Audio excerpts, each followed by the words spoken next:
Welcome to Pump Indie. I'm Tammy Kavanaugh. And I'm Ann Bailey. Today we are talking about tropes and why we hate them sometimes, but love them other times. So, grab a drink, sit back, and let's chat. I'll start since I sort of picked this topic. We were talking about tropes a lot. It started with what happens after the war and the heroine retires on a farm or starts some sort of charitable work, but basically walks away from everything. And why we really don't like this trope. But then, as it happened, we kind of thought of, wait, but it kind of worked in other movies, or it left me with a good feeling to see. So we wanted to basically take this episode to talk about various different tropes and why we hate them sometimes or in some works, but love them in others. So let's start with our first. Yeah, we could look at, well, the first one you really mentioned right there is a good one to jump off with, the after the war trope, or like, what does the hero do once they've won, right? The specific trope that we're going to talk about here is the retirement trope, basically. Like, they retire from the activities that they're engaged in during the series of books that... They are so pure that now that they have won the war for the people, saved the human race, they want to just live a life of obscurity. Yes. Which is fine, but... It works. It does work sometimes. A lot of the time it's kind of disappointing, though. Yes.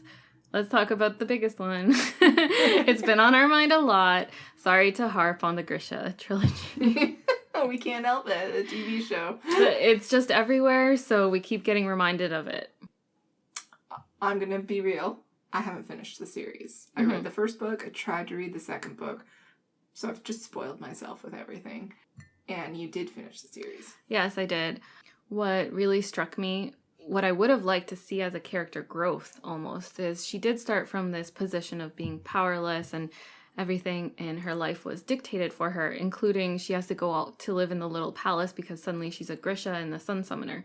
It would have been really interesting to see her come into her own and take back some power or some agency in her own life, which in a way, because, you know, she saves the world, or Ravka, she defeats the Darkling, or he sacrifices himself to save. It's very... We don't want too many spoilers. We should have started with that. Spoiler warning. But basically, she chooses to go off with Mal and start an orphanage, which, had she ever experienced desire to do that, Mal did not appreciate her being powerful or being the Sun Summoner. He wanted her to just be Alina. And I saw it as her accommodating his wishes versus what she wanted. She just wanted him. Mm-hmm. Nothing wrong with that, but I didn't appreciate that she just walked away from everything, gave up her powers.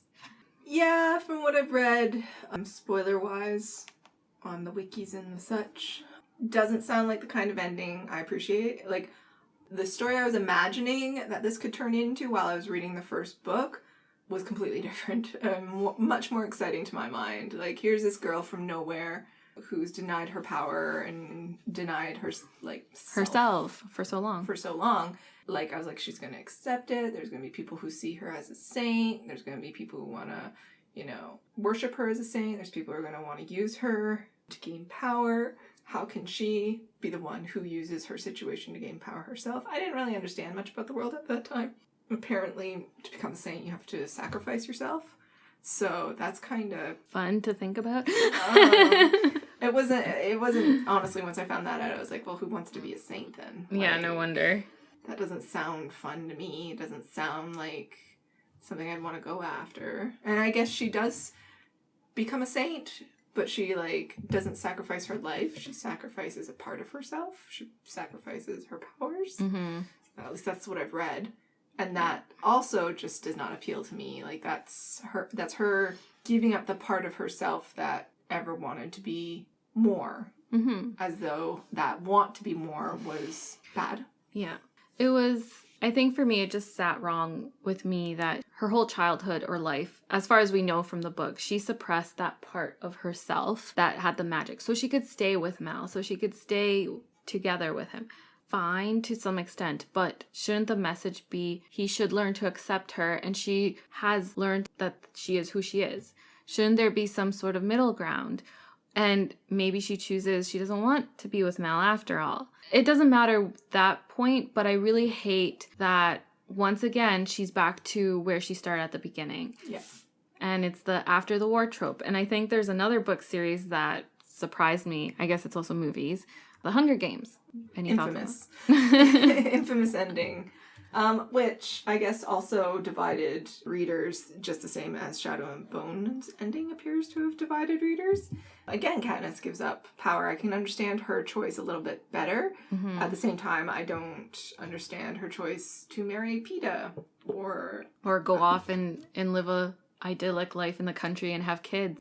Yeah. Someone, maybe you, said once that would have made a lot more sense if she just disappeared into the woods one day, like, you know, army veterans from the Vietnam War or whatever, right? Like, she was clearly, they were hinting at the PTSD she was dealing with, and even in the epilogue, there was still unresolved issues there.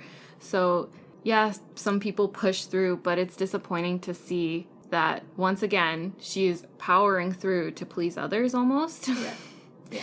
I would have almost accepted, like, a bittersweet ending of, yes, she survived, but she no longer feels like herself, or she can no longer feels like she can live in this world anymore. Yeah. Or she's like just a recluse or whatever. So I can kind of understand where the author was coming from with their attempt at the literary decision to have her sister, the whole reason she did what she did, die at the end. I don't think it was necessary, but from a literary perspective, I get it.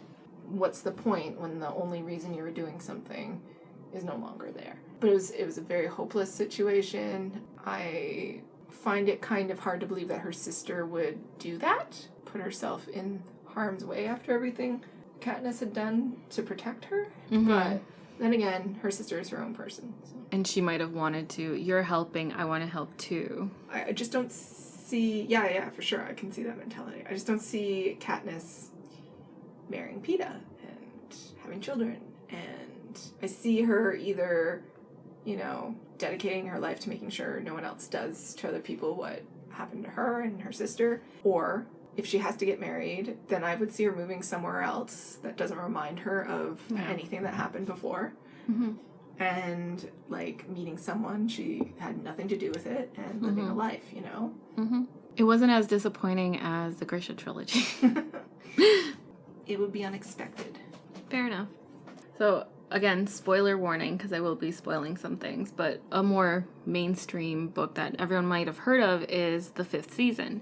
Yes. So it's not quite the ending. The story is written in a non-linear fashion. So we do find out that she ends up escaping this terrible situation. She learns to live without this group that was controlling her. I'm trying to be vague. She does end up finding a family and even having a child. And then all of that gets destroyed and wiped away. Mm-hmm. But then she kind of rebuilds her life. And we go from there. And of course, the story's not over there. But everything that happens with her is believable. Her desire and goal is to be reunited with her lost daughter. And that's what drives the plot forward with all the other books. And not only very, very believable, but her goals seem very aligned. Not once do I hear Katniss saying, I can't wait to be married, have kids, and go on the farm. Right. Oh no, now I have to defend my sister. So I will go participate in the Hunger Games. It's not, this is what I dream of. And same with, we don't know what Alina. she dreams of. It's kind of weird now. You pointed out, as close as we are to Katniss, we don't know what her dream is. Even Alina, outside of who she wants to be with, which is Mal. Yeah. We don't know what other desires she has. So I think really that's all. It's fine for the hero to say, you know, I just want to retire. Yeah, I want to go live off in the woods, cabin, be married. I want the happy family. That's fine, but it helps and makes it believable if we know that almost from the beginning. Agreed. And I think that's what the beginning is for. It's for establishing who this character is and what they want from life. How they see their life going forward. Mm-hmm. And, you know, if they're happy with that or not. And it's okay for that to change over time. Sure. In my book, I have my character have one goal. And that goal gets kind of sidetracked because other things happen. But it's like there's this natural progression, I hope, of that being changed. It's not like, oh, overnight I just decided, no, I'm going to now be a doctor. I wanted to be a painter all my life, and now I'm going to be a doctor. Right. I've seen the light. So we can move on to the next trope. Yeah, so love at first sight. Have you ever experienced that? Oh, so much, except I don't know if I'd call it love. So, love at first sight is like, it's a conceit. I don't think it really exists. I don't think you can fall in love with seeing a person. I think you can definitely be intrigued by them. Yeah, attracted to them. Attracted to them. Yes, I know it's a fun romance trope, but it would be nice to, have a little bit more there. Everyone harps on the Disney movies, but they do kind of seem to forget. They always have a little dance number or a little cute meet and greet at first, and they do kind of talk. Maybe it's mostly through song and dance, but, there's definitely a bit more there than just, I saw them and that's it. Have you ever seen this done effectively? Maybe. I like that. I honestly, I'm trying to think right now, and I feel like I knew some, but... And I guess there was the Dragon Prince series. It's a fantasy series, obviously. There's dragons in it, there's magic, and there's a prince. And he's becomes king before he planned on it. He had these plans that, because his father passed away prematurely, he ended up having to speed up, but he didn't have the protection he needed for it either. So he was introduced to his betrothed, who was a trained magic user that his aunt had trained, and he was in love with her immediately. Like, it was love at first sight, but he didn't act on it really. It was love at first sight, but he was also cautious about the whole thing. Like, he had very strong feelings about her immediately, but he was kind of just like, wait a minute, why? Wait a minute. And it interfered with his plans because his plans were to court the High King, or High Prince, I can't remember, his daughters, and try and get some treaties on trade and stuff like that signed while he's courting King's daughters, and get some good treaties for his kingdom, and then he would marry her. Dangerous game to play, but it was a gambit he thought he could make work. At first he didn't let her in on it, and then eventually felt really bad because he was stringing this lovely woman he was in love with along, and if he didn't let her in on it, then she might leave because she was only going to take so much insult. They fell in love. Like, it didn't take long. I'm also reminded of Anne McCaffrey and how her series, it's almost like you expect them to just instantly fall in love, and then they don't in the first book. And I'm like, I love this. Yeah. Now I kind of do want them to fall in love, but I love that, like, the setup is there for them to just be blown away by each other. And then it's like, no. Yeah, really don't get along at all. I like it. But then they're forced to work together. Yeah. That's like every office drama ever. Yeah. Yeah. I know it comes up a lot in, like, romance novels, and I'm not talking about those because you read them for the romance. Yes. And love at first sight, wonderful. Yeah. But yes, I do not appreciate when someone just sees someone and just, I instantly know I need to protect and love, and maybe it turns out there was some sorcery involved, but it doesn't make sense to me unless it is brought up as a problem. I am thinking of the movie 500 Days of Summer. I started that movie expecting something, especially because of the cutesy trailer. And then to discover, wait a minute, no, this isn't that story. Again, spoiler warnings. This episode will be renamed Spoiler Warnings. They're together. He thinks they have a perfect relationship, and all of a sudden, no, she leaves. She finds a new boyfriend. He's still obsessive over her. He's like, what went wrong? And then through flashbacks, through everything, you see he thought she was happy, but he wasn't. It was almost, an obsession. He wasn't seeing the real truth of what was happening. Right. And she wasn't exactly happy. Yeah. Another thing about love at first sight, you might have this develop, but then it doesn't always have to work out. Like, I couldn't help but think with, going back to the Grisha, sure, childhood love, childhood crushes and obsessions, especially if you've had them over a long period of time, especially if you're at war, like, very, very romanticized. I understand that. It would have been great to see her grow out of it, because I think that also happens. You might be in love at first sight, but if there's nothing else actually holding you guys together besides this obsession, besides this sorry for saying obsession, but this intense desire to be with that person. What else is there? Yeah. Because then you'll have a happy honeymoon, and after that you'll be like, okay, I don't know, we have no interests, you don't think the same things I think. Yeah. How will this relationship work? Yeah. Make me believe it, or make me see the transition. I have different standards based on the genres. Like if it's fantasy, or if it's contemporary, or versus if it's romance, or... Makes sense. Yeah. Yeah, I would agree. I wasn't even thinking of romance novels when talking about a trope like that, because that's just bread and butter for romance novels. Yeah, people just fall in love, and it's a deep, true love. Yeah. And, like, it depends on the purpose of the novel, too, like, what they're trying to get at. Mm-hmm. So we could also look at the reluctant hero. Dun, dun, dun. Dun, dun, dun. So this starts at the beginning of a book. Mm-hmm.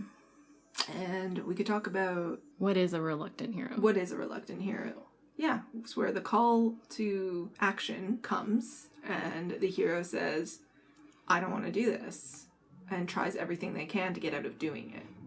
And that's fine. Like, that's normal. Saving the world is a big responsibility for anyone, let alone what usually ends up being some teenager. Yes, considering I cry over paper cuts, I don't know how I'd handle signing up for a grand adventure. Yeah. But where the problem arises is where you have a reluctant hero who is forever reluctant, and you're dragged along this story with this person who can only just... No, I don't want to. Yeah, complain about their situation, and why does it have to be me, and I don't want to deal with this, and I didn't ask for this. Like, yeah, no one asked for most of the stuff that happens to them. You still have to deal with it as well as you can. A good example of someone who actually does deal well with answering that call to action is Frodo. He does as Gandalf asks, expecting to only have to take the ring as far as the elves in Rivendell. Gets there, thinks, great, I've done my part, I get to go back to the Shire, I don't want to ever see that ring again.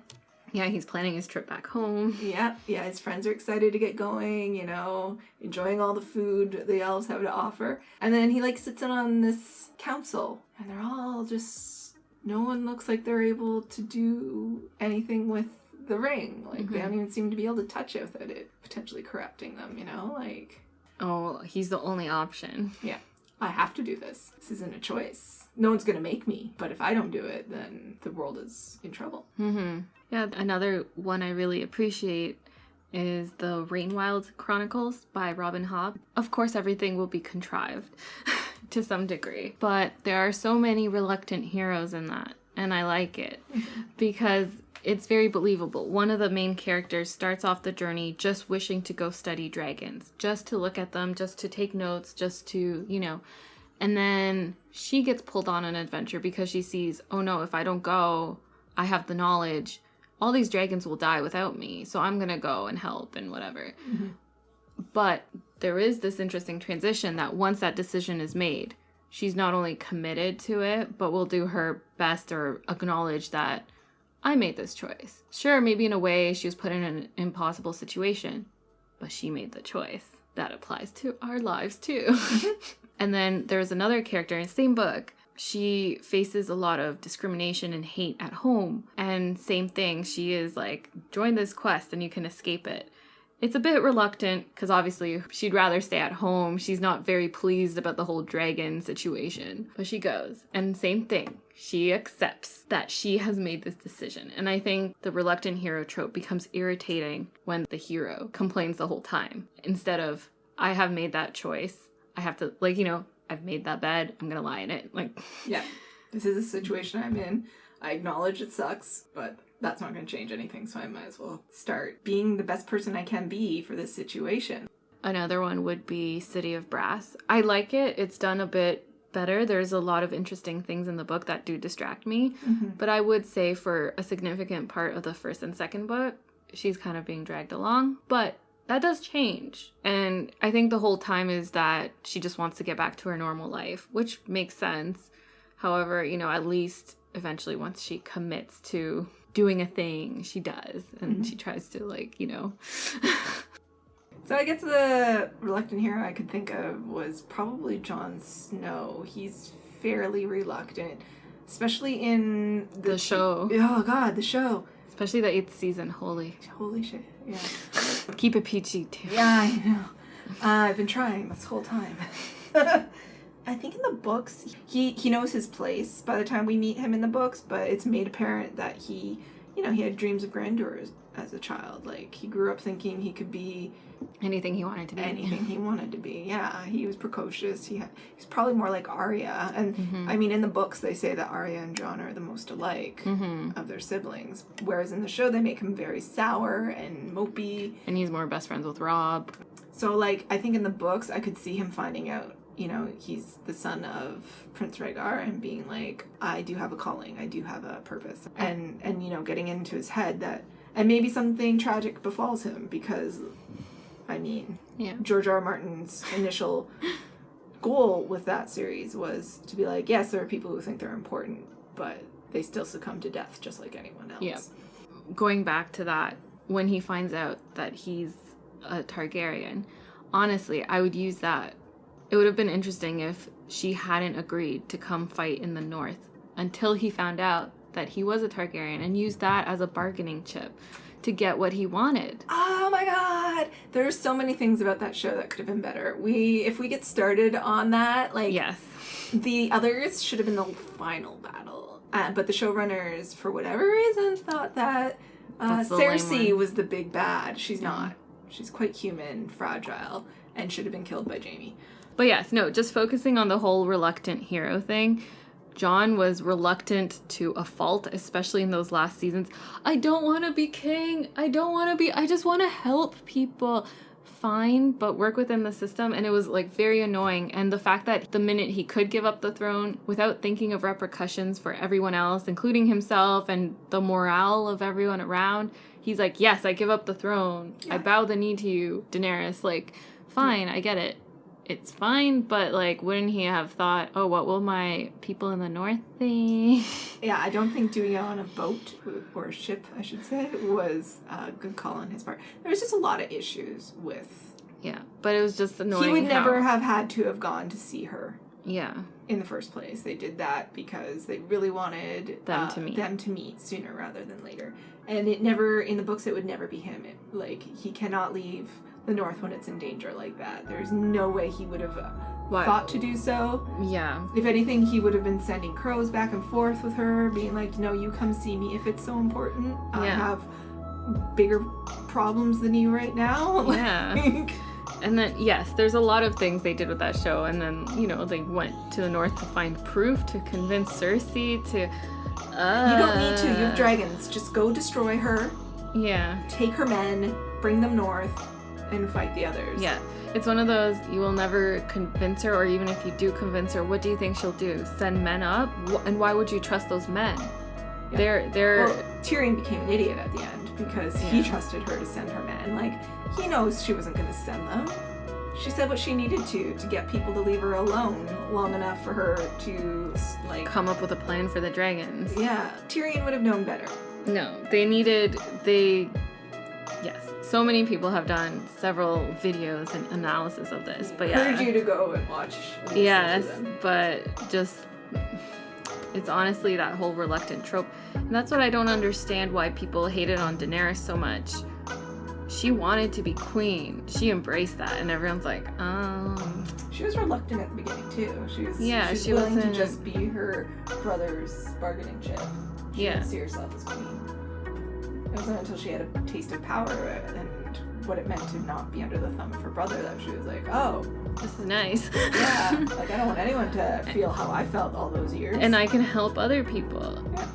It wasn't, but yes, the showrunners decided to basically punish her. Pure people would not want power and ambition. And it's like, no, you can be good and still be ambitious. Anyways, another trope, kind of sneaking our way towards that, the powerful artifact, the MacGuffin. Get the Infinity Stones.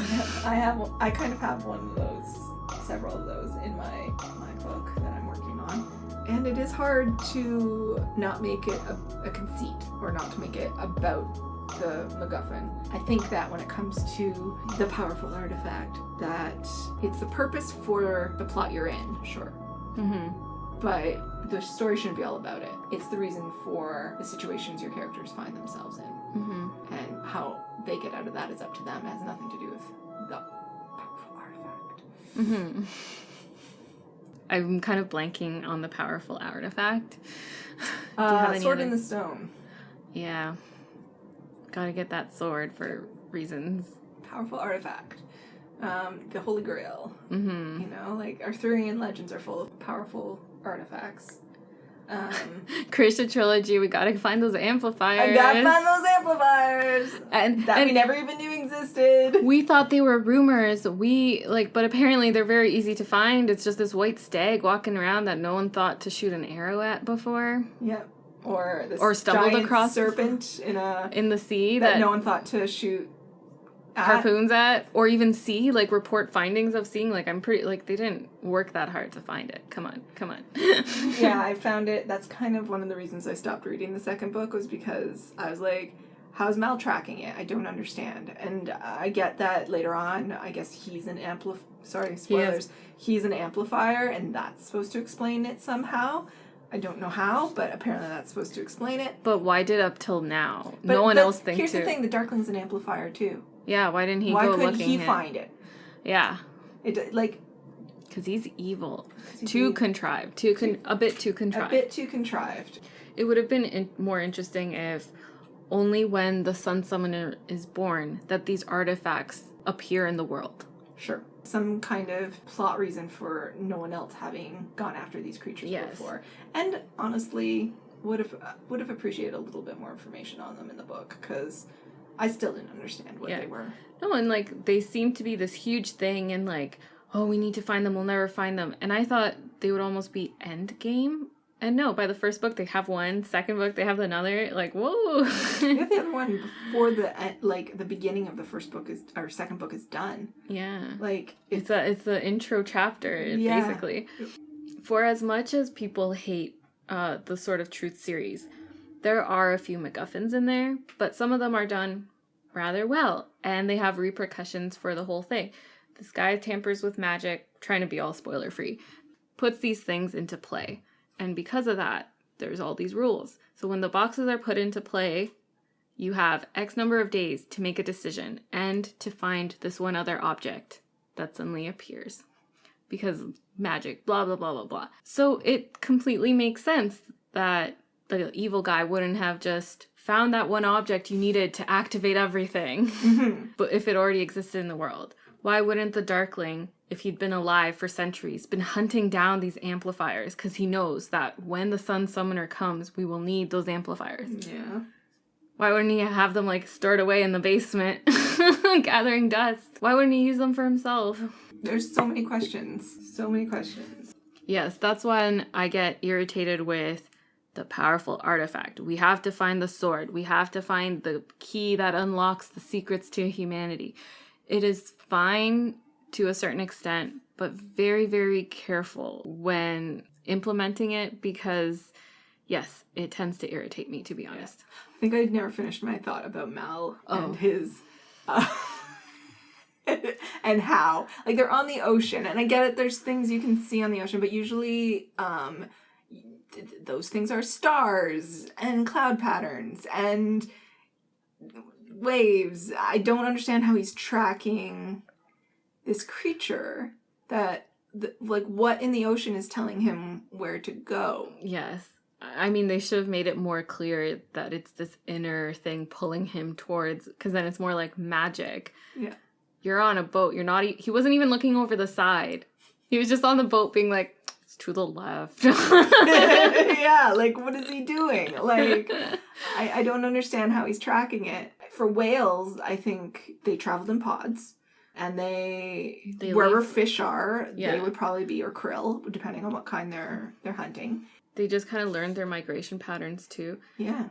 And the only way, because I went whale watching, the whale's tail goes down and creates a fluke in the water. Anyways, it's like the ocean's moving, but in that one particular spot, the water's flat. So you know a whale has been close by recently. Yes. So it's like, have maybe more indication of that. Or make it clear, hey, it's magic. Yeah, so if you're doing a quest for the search of your MacGuffins, I recommend thinking about how would you, and this is what I've had to do, if I was put in the situation of my protagonist having to figure out where these MacGuffins are when no one seems to know anything about them, how would you figure that out? Okay, well, I found one by accident, but how did I find that one? Where was it? What were the circumstances? What kind of things should I think about when I'm trying to find where the next one is? It's probably going to be under similar circumstances. Why didn't people find it before? And it makes sense because it wasn't the same situation when other people had the quote MacGuffin. Yeah. That needed other MacGuffin. Yeah. But we're just talking in general, not even about my story. Like, how would a person go about finding these things? Try and figure that out and try and think how you logically would do it. And then if it doesn't really work for the world you're in, try to think about how someone, based on how you would do it, would try to do it in the world that you've created. In the past, we have talked a lot about black and white morality and how it's just not for us anymore. We've outgrown it. We've lived in a world too long. But that's another trope that the minute I see it pop up, I'm just like, no. Because A, it's irritating to read about a perfect person all the time. Yeah. Can do no wrong, and the other person is so bad. I think when it comes down to is people are gray, actions and their consequence can be categorized as black or white. Mm-hmm. But the people themselves, like, I don't really believe in the big bad, ultimate evil. I believe in facets of decisions will always cause evil. Like, even the most well-intentioned action could cause some kind of catastrophic event, catastrophic event, or even just like mild sadness for another person. You know, like you could hurt someone without even knowing it. You're trying to be kind, and it doesn't work because you don't know all the details, right? Results your actions can end up in. For example, you have your hero. They're so angelic. They escape the bad guy's prison, and they don't kill anyone. Mm-hmm. But you don't know that the bad guy doesn't come in and, like, slash everyone's throat. I'm not saying you should be a sacrificial lamb and, like, just wait there. But sucks to, like, you can cause damage even unintentionally. Yes. So consequences for all choices. Make someone who's evil, who knows they're evil, and revels in it. Mm-hmm. Fine. But most villains don't think they're villains. Most villains think they're doing the world good. Yeah, they're doing what's best for the world. And I mean, I can agree with some of them. Here's the thing, like, I've noticed, going back to Dragon Age, which we talked about, I think, a few episodes ago, there's a character named Solus who turns out he wasn't telling you the full truth. And he has plans for the future that could probably end up in the world on fire. And he thinks it's the best thing to do for the world. And you're led to believe you need to stop him. But honestly, I got to the end of the game and I was like, well, what if he's right? Mm-hmm. Like, what if he is right? Because he did this thing a long time ago that changed the way the world worked. And now there's a lot of There's more problems. There's way more problems now. And it looks like the world's actually dying. So what if what he does fixes those problems and the world is healed? Mm-hmm. But yes, in the meantime, some kind of sacrifice has to happen. Is it better to let the world die slowly and the people on it die slowly? Or is it better to fix the world and those who survive repopulate it? Like, ouch. Ouch. What we're saying is we're evil and no one ever give us power. Yeah, please don't give me any decision on how things turn out. I would be decision paralyzed. This is why I love exploring this in novels and books, and I hate it actively in real life. Yeah. But yeah, like, some people who played that game saw him as a horrible person throughout the entire game because of the way they chose to interact with him. Whereas the way I interacted with him, I thought he was a very smart individual who knew things, that he would try to tell you as much truth as he could without giving the game away, right? Like, he wasn't there to lie to you. It wasn't his intention. It wasn't on purpose. It was just like, I'll just omit these things. Yeah, lying by omission. But still give them the information they need in order to succeed. Yeah. Because I want them to succeed, you know? No, for sure. But some people think he's just a villain and needs to be put down. And I'm like, no, he We- doesn't. We've seen how, like, the internet has, like, become a civil war over the Darkling. I agree with the people that, no, he's not all bad. And, like, I understand where he's coming from. Sure, no, later on, none of his actions might be, you know, I don't recommend them. I don't support them necessarily. But he's not wrong that the Grisha are oppressed and they are trying to get out of that and trying to gain power and control and safety for themselves, which they've never had before. So yeah, I think it's just considering both sides of the story. And honestly, I enjoy stories where, hey, I could kind of see the point where the bad guy's coming from. Even in 5th season, the big bads are so evil. Of course, I think they are monsters, but I see where they are coming from, like how they could believe they are not monsters. Yes. Because in their mind, they are saving the world by controlling these beings. Monstrous and crazy, and like they also have like some implants and stuff like that that make them apparently go crazy. But they think they are doing a good.